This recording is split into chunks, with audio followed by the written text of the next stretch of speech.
Olá, amigos e amigas deste nosso canal. Quero trazer a vocês desta feita uma palavra acerca do Salmo de número 24, Caminhando com a Palavra. E a pergunta, título que nos ajuda nessa reflexão é: como o Deus incomparável pode ser um Deus acessível? O Salmo 24 é um salmo que tem três divisões.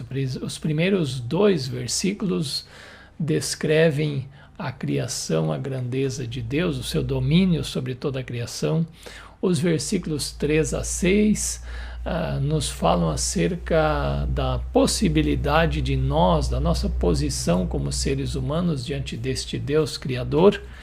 E por fim, os versículos 7 a 10 trazem à luz este desfile, esta vinda do Deus glorioso até nós. Duas perguntas estão nos versículos de 3 a 6 relacionadas aos seres humanos, e nos versículos de 7 a 10 há duas perguntas relacionadas ao Deus grandioso. Nós poderíamos chamar este salmo de um hino de louvor, que imagina a volta de um rei vitorioso na batalha para junto dos seus domínios. Então, em primeiro lugar, Deus é proclamado como este Senhor de todo o universo. Os versículos 1 e 2 dizem: ao Senhor pertence a terra e a sua plenitude, o mundo e os que nele habitam. Veja, um paralelismo belo aí, porque terra e mundo são relacionados, e também plenitude é aquilo que habita. Esta palavra plenitude é interessante aí nesta expressão inicial do Salmo, porque plenitude vem da ideia, falando do Deus Criador, de que o que ele fez está completo, nada deixou a faltar. A totalidade, então, está, por exemplo, na terra, de tudo que a povoa, e aí pertence ao Senhor. Nada está fora. Portanto, isso também faz refletir como nós, povo de Deus, temos vivenciado isto que Deus deixou a nosso dispor, e não nos cabe destruir, aniquilar ou arruinar nada do que está aí, porque Deus o fez de forma completa. E o versículo 2 nos fala que este Deus fixou a terra sobre os mares e sobre os rios a estabeleceu. Mais uma vez um paralelismo, esses dois verbos são praticamente semelhantes, eles dão a ideia de firmeza, de segurança. No mundo antigo, assim como você já lê em Gênesis, a terra era sem forma e vazia, pairava sobre a face das águas. As águas, em geral, significam esta insegurança, este caos, esta desordenação, esta inquietação, esta morada, digamos assim, até mesmo do mal. E, portanto, Deus é o que é capaz de, junto deste contexto, estabelecer a sua criação, a terra, com firmeza. É muito belo que o Salmo 46 mostra bem esse contraste, porque fala da agitação, da tempestade do mar e, ao mesmo tempo, depois fala da serenidade dos rios controlados por Deus. Portanto, os salmos reivindicam sempre este mundo habitado como que sendo de Deus, aliás, o mundo visível e invisível. Deus aqui como Criador, como Rei e também como Juiz. E em Jesus uma quarta virtude divina se manifestaria, Deus como aquele que ama o mundo. Então, já nesta primeira parte, fica evidente que o Deus Supremo, Criador de todas as coisas visíveis e invisíveis, que enche todo o espaço com a sua plenitude e grandeza, não está confinado a um lugar distante, mas está se aproximando e a sua presença pode ser percebida por todos nós. Mas então, na sequência desta plenitude, desta grandeza de Deus, são levantados requisitos, digamos assim, para que a gente compreenda qual afinal é a senha para acesso a este Deus, quais são os requisitos, quais as credenciais. Quem há de subir até o monte do Senhor, ou quem permanecerá no seu santo lugar? Subir, permanecer para prostrar-se, e demonstra esta iniciativa de buscar.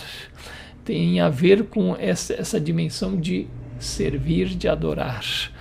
Há uma relação muito direta desta passagem com o Salmo de número 15, que também levanta essas perguntas acerca de quem pode estar na presença de Deus e dá uma resposta um pouco mais completa. Mas aqui 4 virtudes são mencionadas como requisitos, como senha para estar junto de Deus. Quem tem as mãos limpas em primeiro lugar? Estamos vivendo um tempo em que falamos frequentemente de lavar as mãos.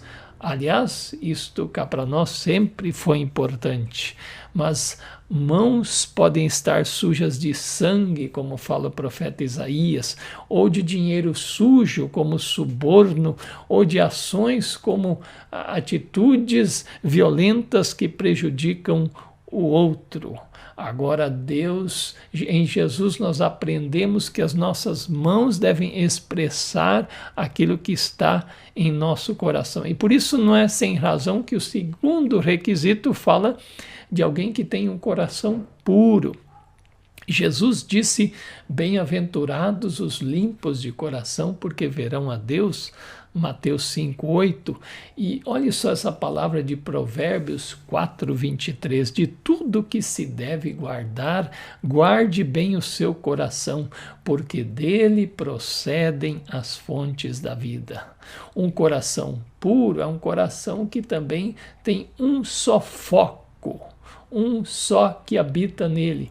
E isso tem ligação com o terceiro elemento, que diz que quem pode estar junto de Deus é quem não confia no que é vão, ou seja, em ídolos, deuses ou na própria força humana. Portanto, o seu coração está puro pela plenitude da presença e do senhorio a Deus. A tradução literal seria alguém que não ergueu a mente, o que não se levantou em prostração a um ídolo, a algo vão, inútil, porque esta pessoa está declarando que a sua confiança e esperança está unicamente no Deus e Senhor que é retratado aqui neste salmo. E por fim, o quarto item tem a ver com nosso falar. Diz que a pessoa que pode estar junto de Deus é aquela cuja palavra é verdade. Jesus disse uma vez: não jureis, seja o seu sim, sim, e o seu não, não. Somos chamados a viver uma vida sem falsidade, falando sempre a verdade em amor, como o apóstolo Paulo apontou para nós em uma de suas cartas. E aí, queridos e queridas, preste atenção como encerra-se essa segunda parte. Diz que esta pessoa receberá a bênção do Senhor e a justiça do Deus de sua salvação. Bênção de Deus é algo que somos chamados a ansiar e está relacionado diretamente com viver uma vida bem-sucedida.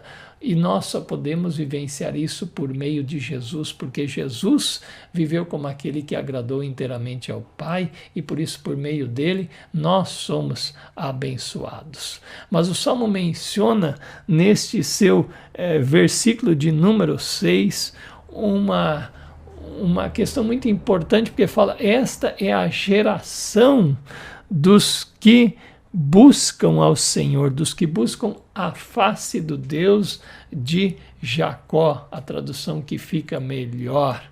a construção no hebraico deste começo deste versículo é muito interessante, porque soa igual falar geração dos que buscam. E neste sentido, a Bíblia nos lembra que nós somos uma geração que deve servir a Deus e que também repassa a outros aquilo que temos recebido de Deus, como diz no Salmo 78. Agora tem um detalhe aqui, diz que os que buscam estão relacionados ao Deus de Jacó. Sempre me chamou a atenção quando menciona, se falando de Deus, não como o Deus de Abraão, mas o Deus de Jacó, dos patriarcas, Abraão, Isaque e Jacó. Jacó foi o que mais se envolveu, digamos assim, em problemas, que mais revelou essa sua personalidade complicada, um enganador. E aqui a palavra diz que este é o Deus de Jacó. O Deus que então nos mostra que não é por nossos méritos que estamos junto dele, mas por causa do seu amor, do seu propósito. E essa palavra então nos faz entender que Deus produz em nós o mesmo anseio que teve Jacó, que mesmo sendo um pecador, sendo imperfeito, falhando de diversas maneiras, ele tinha um anseio de buscar a Deus. E Gênesis 32 nos conta da experiência de Jacó buscando a face de Deus, esta comunhão com Deus, e que lhe transformou, que lhe fez nova pessoa. E agora preste atenção aqui. Se nós chegamos diante de Deus buscando abrindo-se para a sua comunhão, esse é um processo importante do discipulado, porque Jesus, ao escolher os seus próximos, ele os quis em primeiro lugar para esta comunhão, para estar junto dele. E a comunhão com Deus não nos deixa iguais, ela transforma nossa vida, nosso caráter, nosso linguajar, nossa postura, nossa atitude, ela nos transforma para uma vida santificada, preparada para servir a Deus, para ser uma geração que serve a Deus e serve ao mundo, discipulado a experimentar esta presença transformadora de Deus em sua vida e repassar aos outros. E por fim, este salmo então revela esta glória deste Deus que se abre para nós. Imagine um desfile glorioso, a chegada de um rei triunfante que vem com todo o seu cortejo de vitória. Este salmo relembra a exultação dos tempos do reinado de Davi, aquele rei guerreiro que voltava de suas campanhas vitoriosas e era recebido em festa, mas mais especificamente, como lemos em 2 Samuel 6, traz o cenário de quando a arca de Deus foi recuperada dos filisteus e trazida para Jerusalém num cortejo de muita música, danças e alegria. E, portanto, há aí uma repetição do significado desse cortejo fúnebre. Quem é o que vem? Quem é o que vem aí? Quem é o Rei da Glória? Quem é este Rei da Glória? Glória em hebraico, kabod, que significa densidade, peso, presença que não se pode ignorar. Uma busca de informação. Ele é o Deus forte e poderoso, poderoso nas batalhas. Depois é o Senhor dos exércitos, Yahvé Tsebaot. Um dado curioso sobre essa expressão Yahvé Tsebaot é que talvez você já tenha ouvido ela em cânticos e mensagens. Ela não aparece nos primeiros 5 livros da Bíblia. Sua primeira ocorrência em 1 Samuel 1:3. A partir dali vai ser presente nos períodos dos reis de Israel e na linguagem dos profetas. Mas de que exército se fala aqui?